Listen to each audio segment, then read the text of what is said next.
एक बुजुर्ग जा रहे थे। कुछ बच्चे आपस में बहस कर रहे थे। जब करीब से गुजरे तो वो बच्चे कहने लगे, बाबा जी, हम आपस में किसी मसले पर बहस कर रहे हैं, आप ज़रा फैसला करें। इसने कहा, बेटा क्या मसला? बच्चे ने कहा कि हम आपस में बहस कर रहे हैं कि एक आदमी बड़ा नेक, कभी गुनाह ना किया हो, उसके दिल पर अल्लाह की खास नज़र रहती, या एक आदमी बड़ा ही गुनहगार और सच्ची तौबा कर ले, उसके दिल पर खास नज़र रहती। वो बुजुर्ग फरमाने लगे, बेटा मैं आलम तो नहीं हूँ, ताहम एक बात मेरे तजर्बे में आई है कि मैं कपड़ा बुनता हूँ, हड्डी चलाता हूँ, धागे होते हैं मेरे तजर्बे।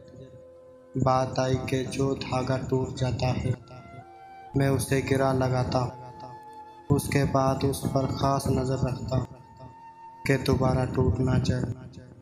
मुमकिन है जो बंदा शैतान के रास्ते को छोड़कर सच्ची तौबा करने अल्लाह से अपनी गांठ बांध ले, मुमकिन है उसके दिल अल्लाह की खास नज़र से कि ये बंदा दोबारा ना टूट जाए, ये बंदा दोबारा ना टूट